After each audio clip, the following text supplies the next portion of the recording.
Start. सभापति महोदय, संस्कृत में न केवल विश्व साहित्य के महान ग्रंथ हैं, बल्कि इसमें गणित, चिकित्सा, वनस्पति शास्त्र, रसायन शास्त्र और कला के ज्ञान का कोश भी है। यदि हम लुप्त संपर्कों की खोज कर लें और आवश्यक बहुविषयक पद्धतियों को विकसित करें तो संस्कृत के ज्ञान में इतनी क्षमता है कि वह वर्तमान समय की ज्ञान प्रणालियों और भारतीय भाषाओं को बहुत अधिक समृद्ध कर सकती है। संस्कृत भाषा उन मूल्यों और आदर्शों का भी स्रोत रही है जिसने हजारों वर्षों से भारत के अस्तित्व को कायम रखा है। भारत की महान सभ्यता की तरह संस्कृत किसी जाति, वर्ग या धर्म से संबंधित नहीं है।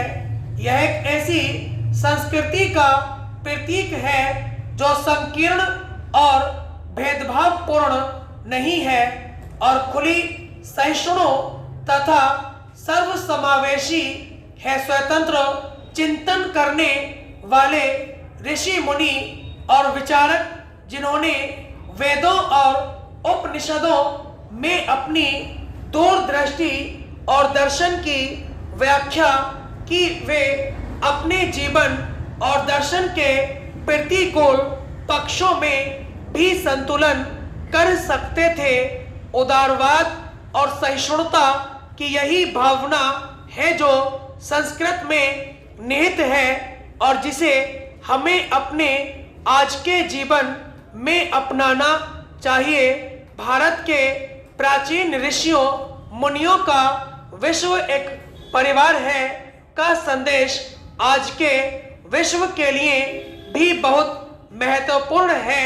भारत सरकार संस्कृत के संवर्धन और विकास के लिए प्रतिबद्ध है। सरकार द्वारा स्थापित 3 संस्थाएं बड़ी कुशलता से बराबर इस कार्य में लगी हुई है। संस्कृत भाषा को लोकप्रिय बनाने के लिए इन संस्थाओं ने लचीले और अनौपचारिक संस्कृत पाठ्यक्रम शुरू किए हैं। ये संस्थाएं परंपरागत संस्कृत पाठशालाओं में व्यावसायिक पाठ्यक्रम भी चलाती हैं ताकि संस्कृत के छात्रों को रोजगार के अधिक अवसर मिल सके। राष्ट्रीय वेद विद्या प्रतिष्ठान वैदिक अध्ययनों की श्रुति परंपरा को आगे बढ़ाने तथा इसके विकास और संरक्षण के कार्य में प्रयासरत है। संस्कृत के अध्ययन को प्रोत्साहन देने के लिए और भी कई उपाय किए जा रहे हैं। इनके अंतर्गत ऐसे आधुनिक विद्यालयों को जहां संस्कृत एक विषय के रूप में पढ़ाई जाती है और परंपरागत संस्कृत विद्यालय जहां आधुनिक विषय पढ़ाए जाते हैं तथा स्वयंसेवी संगठन जो परंपरागत संस्कृत संस्थाओं को चला रहे हैं, उन्हें वित्तीय सहायता प्रदान की जाती है। महोदय, नेपाल से जहाज हाईजैक होता है और काबुल में उतारा जाता है। पायलट सूचना देता है, मंत्री लोग सोए रहते हैं, किसी को पता नहीं है और कहते हैं कि ईंधन नहीं है और उसके बाद चाकू के बल पर अफगानिस्तान लेकर चले जाते हैं। अगर सोच और विवेक होता तो मणिपुर में यह घटना न घटती। बड़ा दुर्भाग्य है। मणिपुर के लिए वित्त मंत्री जी से अनुरोध करूंगा कि जितना नुकसान हुआ है उसकी भरपाई करें। वहां जनजीवन अस्त व्यस्त हो चुका है, आपके छोटे से बजट से उसकी भरपाई नहीं हो पाएगी। हमें दुख है कि एक शांतिपूर्ण राज्य को सरकार ने मुश्किल में डाल दिया। पूर्वोत्तर राज्यों में जो शांति और व्यवस्था बनी थी उसको यह सरकार कायम नहीं कर पा रही है। इसके लिए मैं सरकार के इस्तीफे की मांग करता हूं और उम्मीद करता हूं कि वहां जल्दी से जल्दी चुनाव होंगे।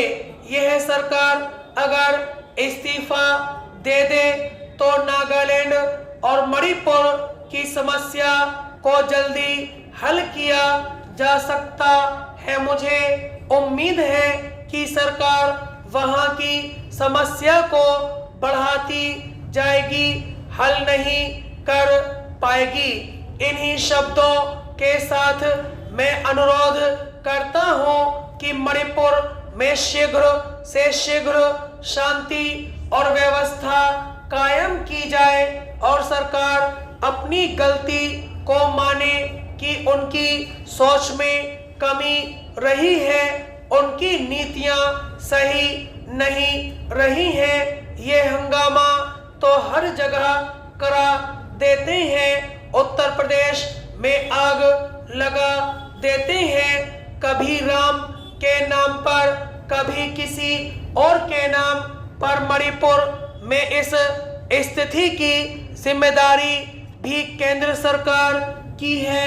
वहां की भोली भाली जनता को आपस में लड़ाने की जिम्मेदारी भी केंद्र सरकार की है। इस देश में हिंदुओं और मुसलमानों को लड़ाने की जिम्मेदारी भी इस सरकार की है।